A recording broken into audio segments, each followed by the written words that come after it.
समय के साथ कदम मिलाने की कोशिश करते हुए कुछ लोग इतना आगे निकल जाते हैं कि उनके पास खुद के परिवार के लिए ही समय नहीं होता। और इसका सबसे बड़ा प्रभाव पड़ता है हमारे बुजुर्गों पर। हम अपने दादा दादी के साथ कितना समय बिताते हैं, और जब हम उनके साथ समय नहीं बिता पाते तो इससे उनको अकेलापन महसूस होता है। अगर आप रोना नहीं चाहते तो आज की कहानी यहीं पर छोड़ दीजिए, क्योंकि आज की कहानी सुनने के बाद आपके मन की मिट्टी गीली हो जाएगी। आप सुन रहे हैं आरजे राहुल की आवाज में प्रेमचंद जी द्वारा लिखित कहानी बूढ़ी काकी। बुढ़ापा बहुधा बचपन का पुनरागमन हुआ करता है। बूढ़ी काकी में जीवा स्वाद के सिवा और कोई चेष्टा शेष ना थी, और ना ही अपने कष्टों की ओर आकर्षित करने का रोने के अतिरिक्त कोई दूसरा सहारा ही था। समस्त इंद्रियां, नेत्र, हाथ और पैर जवाब दे चुके थे। पृथ्वी पर पड़ी रहती और घरवाले कोई बात उनकी इच्छा के प्रतिकूल करते, जैसे कि भोजन का समय टल जाता, या उसका कोई काम पूरा ना होता, या फिर बाजार से कोई वस्तु आती और उसे ना मिलती, तो वो रोने लगती। और उनका रोना सिसकना कोई साधारण रोना ना था। वे गला फाड़ फाड़ कर रोती थी। उनके पतिदेव को स्वर्ग सिधारे कालांतर हो चुका था। बेटे तरुण हो होकर चल बसे थे। अब एक भतीजे के अलावा और कोई नहीं था। उसी भतीजे के नाम उन्होंने अपनी सारी संपत्ति लिख दी। भतीजे ने सारी संपत्ति लिखाते समय खूब लंबे चौड़े वादे किए, किंतु वे सब वादे केवल कूली डिपो के दलालों के दिखाए हुए सब्ज बाग थे। यद्यपि उस संपत्ति की वार्षिक आय 150-200 रुपये से कम ना थी, तथापि बूढ़ी काकी को पेट भर भोजन भी कठिनाई से मिलता था। इसमें उनके भतीजे पंडित बुद्धिराम का अपराध था या उनकी अर्धांगिनी श्रीमती रूपा का, इसका निर्णय करना सहज नहीं। बुद्धिराम स्वभाव के सज्जन थे, किंतु उसी समय तक जब तक उनके कोष पर आंच न आए। रूपा स्वभाव से गुस्सैल तो थी, पर ईश्वर से डरती थी। इसीलिए बूढ़ी काकी को उसका गुस्सा इतना नहीं खलता था जितना बुद्धिराम की भलमनसाहट। बुद्धिराम को कभी कभी अपने अत्याचार का खेद होता था। विचारते कि इसी संपत्ति के कारण मैं इस समय भला मानुष बना बैठा हूँ। यदि भौतिक आश्वासन और सूखी सहानुभूति से स्थिति में सुधार हो सकता हो तो उन्हें कदाचित कोई आपत्ति ना होती, किंतु खर्चे का डर उनकी सुचेष्टा को दबाए रखता था। यहाँ तक कि यदि द्वार पर कोई भला आदमी बैठा हो और बूढ़ी काकी उस समय अपना राग अलापने लगती तो वो गुस्सा हो जाते और घर में जाकर उन्हें जोर से डांटते। लड़कों को बुढ़ों से स्वाभाविक घृणा होती ही है, और फिर जब माता पिता का ये रंग देखते तो वो बूढ़ी काकी को और ज्यादा सताया करते। कोई चुटकी काट कर भागता, कोई उन पर पानी की कुल्ली कर देता। काकी चीख मार कर रोती, परंतु ये बात प्रसिद्ध थी कि वो केवल खाने के लिए रोती हैं, अतएव उनके संताप और आर्तनाद पर कोई ध्यान नहीं देता था। हाँ, यदि काकी क्रोधित होकर बच्चों को गालियां देने लगती तो उस समय रूपा वहां पर पहुंच जाती। इसी डर से काकी अपनी जिह्वा कृपाण का कदाचित ही प्रयोग करती थी। यद्यपि उपद्रव शांति का ये उपाय रोने से कहीं उपयुक्त था। संपूर्ण परिवार में यदि काकी से किसी को अनुराग था तो वो बुद्धिराम की छोटी लड़की लाडली थी। लाडली अपने दोनों भाइयों के डर से अपने हिस्से की मिठाई चबैना बूढ़ी काकी के पास बैठकर खाया करती थी। यही उसका रक्षागार था। और यद्यपि काकी की शरण उनकी लोलुपता के कारण बहुत महंगी पड़ती थी, तथापि भाइयों के अन्याय से सुरक्षा कहीं सुलभ थी तो बस यही। इसी स्वार्थानुकूलता ने दोनों में सहानुभूति का आरोपण कर दिया था। रात का समय था। बुद्धिराम के द्वार पर शहनाई बज रही थी और गांव के बच्चों का झुंड विस्मयपूर्ण नेत्रों से गाने का रसास्वादन कर रहा था। चारपाइयों पर मेहमान विश्राम करते हुए नाइयों से मुक्कियां लगवा रहे थे। नजदीक खड़ा हुआ भाट वृद्धावली सुना रहा था। आज बुद्धिराम के बड़े लड़के मुखराम का तिलक आया है, ये उसी का उत्सव है। घर के भीतर स्त्रियां गा रही थीं और रूपा मेहमानों के लिए भोजन में व्यस्त थी। भट्टियों पर कढ़ा चढ़ रहे थे। एक में पूड़ियां कचौड़ियां निकल रही थीं तो दूसरे में अन्य पकवान बनते थे। एक बड़े हंडे में मसालेदार तरकारी पक रही थी। घी और मसाले की सुधावर्धक सुगंधी चारों ओर फैली हुई थी। बूढ़ी काकी अपनी कोठरी में शोक में विचार की भांति बैठी हुई थी। ये स्वाद मिश्रित सुगंधी उन्हें बेचैन कर रही थी। वे मन ही मन विचार कर रही थी कि संभवतः मुझे पूड़ियां ना मिलेंगी। इतनी देर हो गई, कोई भोजन लेकर नहीं आया। मालूम होता है सब लोग भोजन कर चुके हैं, मेरे लिए कुछ नहीं बचा। ये सोचकर उन्हें रोना आया, परंतु अपशकुन के डर से वो रो ना सकी।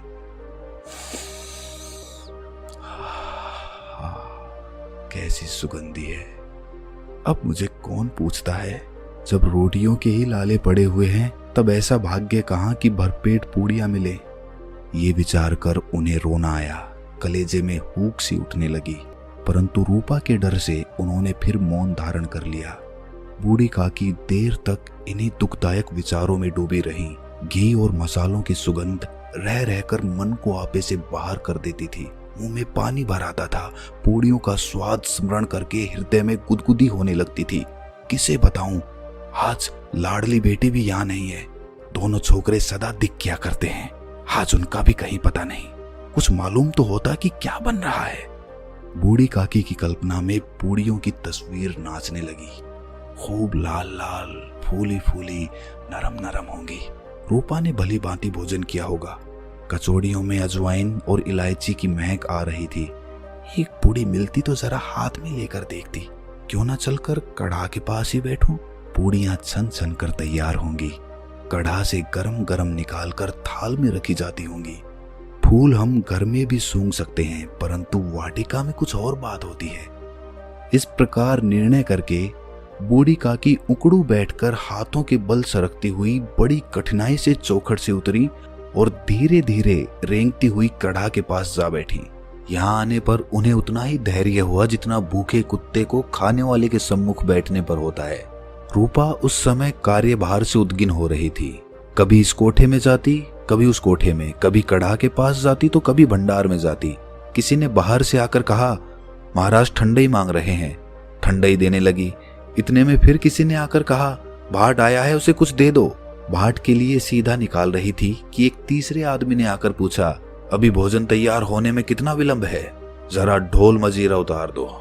बेचारी अकेली स्त्री दौड़ते दौड़ते व्याकुल हो रही थी, झुंझलाती थी, कुड़ती थी, परंतु क्रोध प्रकट करने का अवसर ना पाती थी। डर था कि कहीं पड़ोसी ने ये ना कहने लगे कि इतने में ही उबल पड़ी।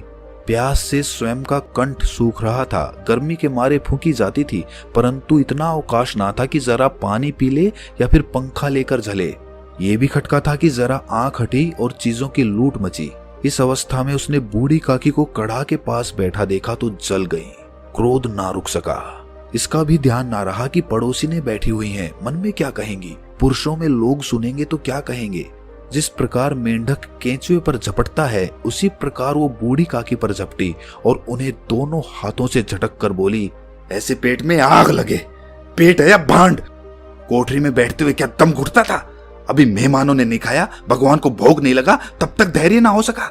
आकर छाती पर सवार हो गई। जल जाए ऐसी जीभ, दिन भर खाती ना होती तो ना जाने किसकी हांडी में मुंह मारती। गांव देखेगा तो क्या कहेगा कि बुढ़िया भरपेट खाने को नहीं पाती, तभी तो इस तरह मुंह बाई फिरती है। डायन ना मरे ना माचा छोड़े, नाम बेचने पर लगी है, नाक कटवा कर दम लेगी। इतना ठूसती है ना जाने कहां भस्म हो जाता है। भला चाहती हो तो जाकर कोठरी में बैठो, जब घर के लोग खाने लगेंगे तब तुम्हें भी मिलेगा। तुम कोई देवी नहीं हो कि चाहे किसी के मुंह में पानी भी ना जाए परंतु तुम्हारी पूजा पहले ही हो जाए। बूढ़ी काकी ने सर उठाया, ना रोई ना बोली, चुपचाप रेंगती हुई अपनी कोठरी में चली गई। आवाज ऐसी कठोर थी कि हृदय और मस्तिष्क की संपूर्ण शक्तियां, संपूर्ण विचार और संपूर्ण भार उसी ओर आकर्षित हो गए थे। नदी में जब कगार का कोई वृहद खंड कटकर गिरता है तो आसपास का जल समूह चारों ओर से उसी स्थान को पूरा करने के लिए दौड़ता है। भोजन तैयार हो गया है। आंगन में पत्तलें पड़ गईं।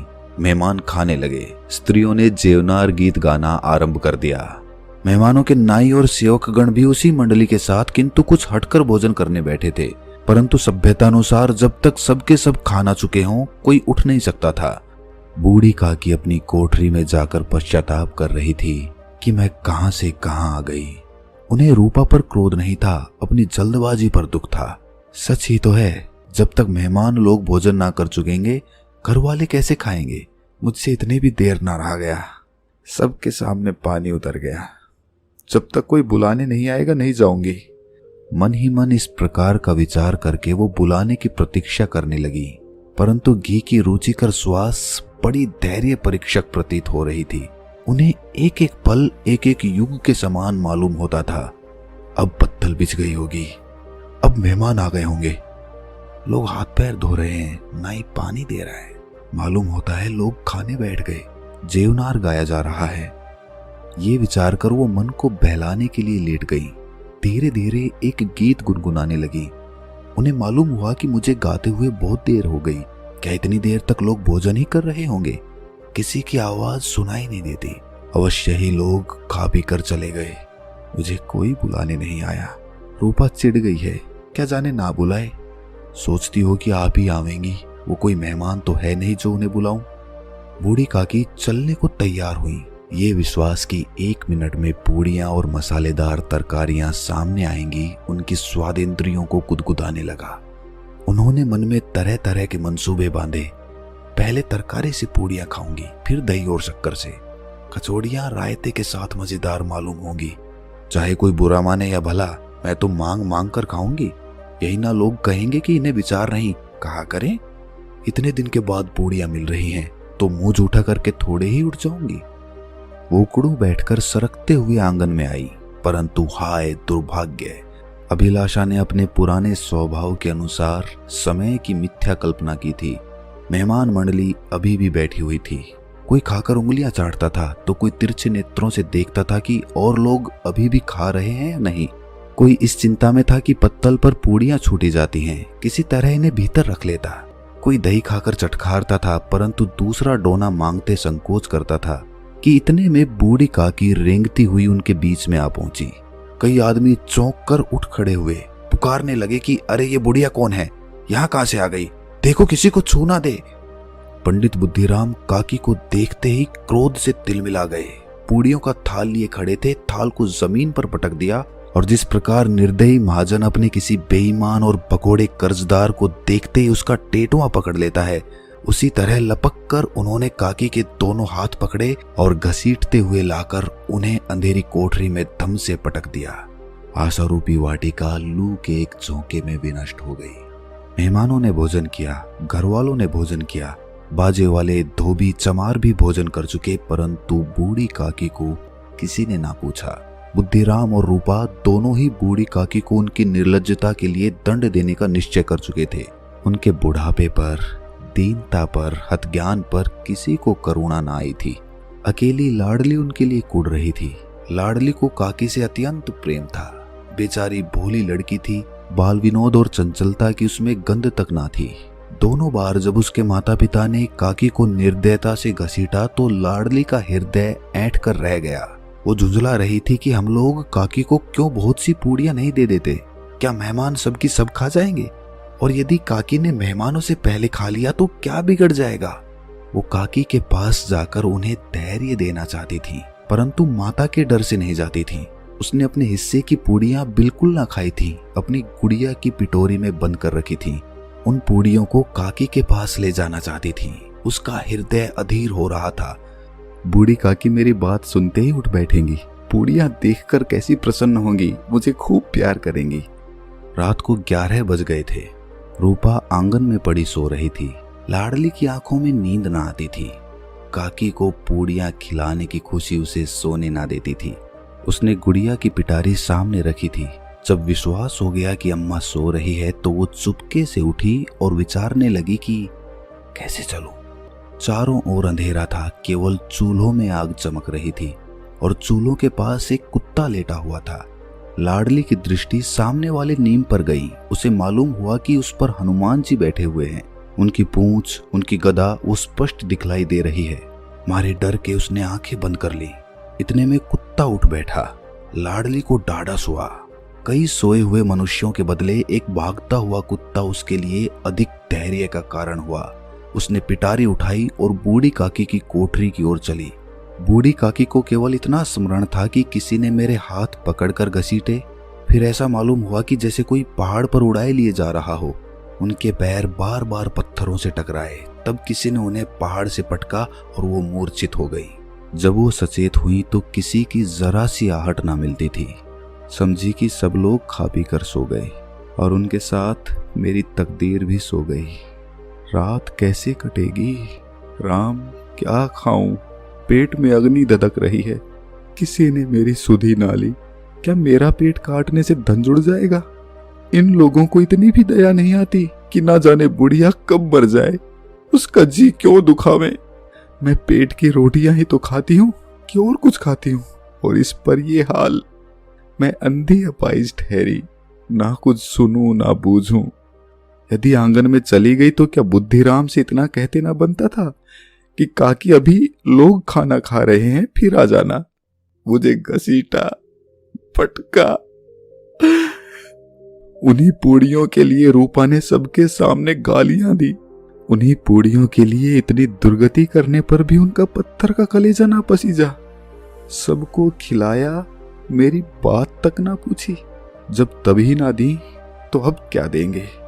ये विचार कर काकी निराशा में संतोष के साथ लेट गई। ग्लानि से गला भर भर आता था, परंतु मेहमानों के डर से रोती ना थी।